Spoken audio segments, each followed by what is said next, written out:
ನಗರದಲ್ಲಿರುವ ಅಮರಜ್ಯೋತಿ ಪ್ರಾರ್ಥನಾ ಮಂದಿರದಲ್ಲಿ ಮೇರಿ ಕ್ರಿಸ್ಮಸ್ ಆಚರಣೆಯಲ್ಲಿ ಫಾದರ್ ಹ್ಯಾರಿಸ್ ರವರ ಮಾರ್ಗದಲ್ಲಿ ನಡೆದ ಮಂದಿರದಲ್ಲಿ ಮಾಜಿ ಶಾಸಕರಾದ ಕೆ.ಎಸ್. ಕಿರಣ್ ಕುಮಾರ್ ಅವರು ಹಾಗೂ ಕರ್ನಾಟಕ ಸರ್ಕಾರದ ಗ್ಯಾರಂಟಿ ಯೋಜನೆ ಅನುಷ್ಠಾನದ ತಾಲೂಕು ಸಮಿತಿ ಅಧ್ಯಕ್ಷರಾದ ಸಿ.ಡಿ. ಚಂದ್ರಶೇಖರ್ ಈ ಸಂದರ್ಭದಲ್ಲಿ ಮಾತನಾಡಿ, ಯೇಸು ಕ್ರಿಸ್ತನ ಪ್ರೇರಣೆಯಿಂದ ಅಹಿಂಸಾ ತತ್ವ ಪಾಲನೆ ಮಾಡಿದರು.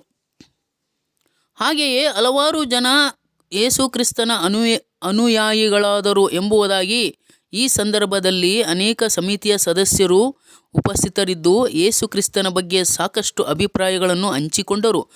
News bureau, Santosh, Chiknayakanahalli.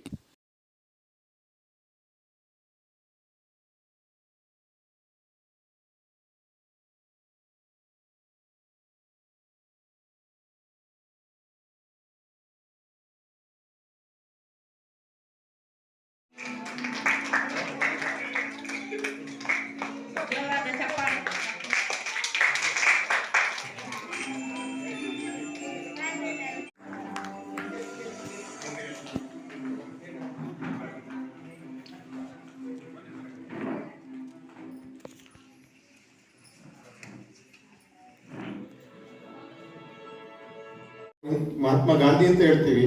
ಆ ಗಾಂಧಿಯವರು ಯೇಸು ಕ್ರಿಸ್ತನನ್ನ ಪ್ರೇರಣೆಯಾಗಿ ಅಹಿಂಸಾ ತತ್ವವನ್ನು ರೂಢಿಸಿಕೊಂಡು ಶಾಂತಿ ಸತ್ಯಾಗ್ರಹಗಳ ಮೂಲಕ ನಮಗೆ ಸ್ವತಂತ್ರವನ್ನ ತಂದುಕೊಟ್ಟು, ಹಾಗೆ ಅನೇಕ ಮಹನೀಯರುಗಳು ಗಾಂಧಿಯವರನ್ನ